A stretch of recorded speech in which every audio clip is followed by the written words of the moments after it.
तो इस एक जन्म में बड़ी मेहनत करनी पड़ती है आत्माभिमानी बनने की।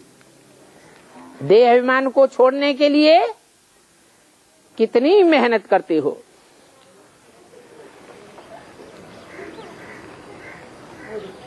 अभी सोचते हो जब हम तमो प्रधान से सतो प्रधान बन जाएंगे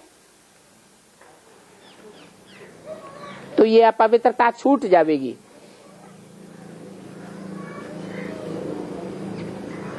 परंतु देह अभिमान सहज नहीं छूटेगा, क्योंकि बाप को याद ही नहीं करते हैं।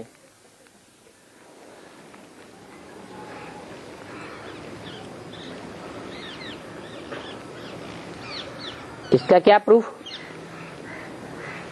कि बाप को याद नहीं करते हैं? है?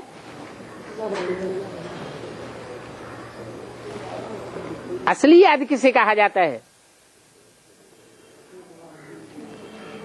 असली याद उसे कहा जाता है जो याद भूलना चाहे तो भी न भूले।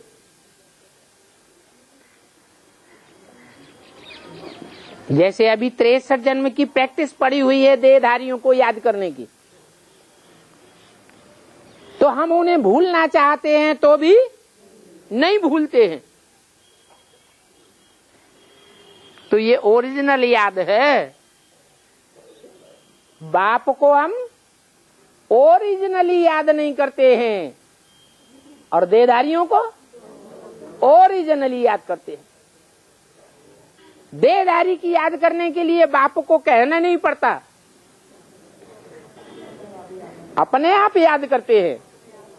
और बाप अपन को याद करने के लिए रोज कहते हैं तो भी याद नहीं करते। मुख से कहते हैं बाबा आप ऐसे हो वैसे हो, आप बड़े अच्छे हो, आपसे जो प्राप्ति होती है वो कोई से प्राप्ति नहीं होती है, आप हमको बड़े पे बड़ा वर्षा देते हो, आप हमको जो देते हो वो हमें कोई ने नहीं दिया। मुंह का बक्का लगाते हो, अंदर से ये बात पक्की बैठती नहीं है कि बाप से जो प्राप्ति होती है वो दुनिया में कोई से नहीं होती है। तो देखो बच्चे कहते हैं बाबा हम घड़ी घड़ी भूल जाते हैं, तो बाप को घड़ी घड़ी कहना पड़ता है याद करने के लिए। तो तुम भी एक दो को यही समझाओ कि अपन को आत्मा समझ परमात्मा बाप को याद करो तो पाप कट जाएंगे। इसके अलावा और कोई भी उपाय नहीं है। पापियों को याद करेंगे तो पापी बन जाएंगे। जो निष्पाप है, सदैव निष्कलंक है, पापियों के बीच में आता है, महापापात्मा में प्रवेश करता है,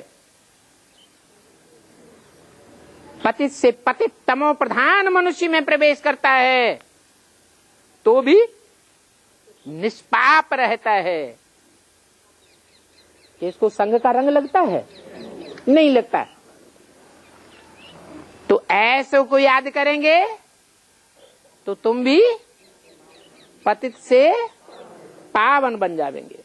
और कोई उपाय नहीं है।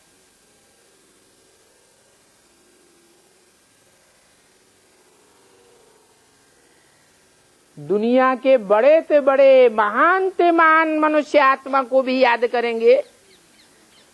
इब्राहिम, बुद्ध, क्राइस्ट कितने महान आत्माएं हुए हैं, उनको भी याद करने से पतित से पावन नहीं बनेंगे। ओम शांति।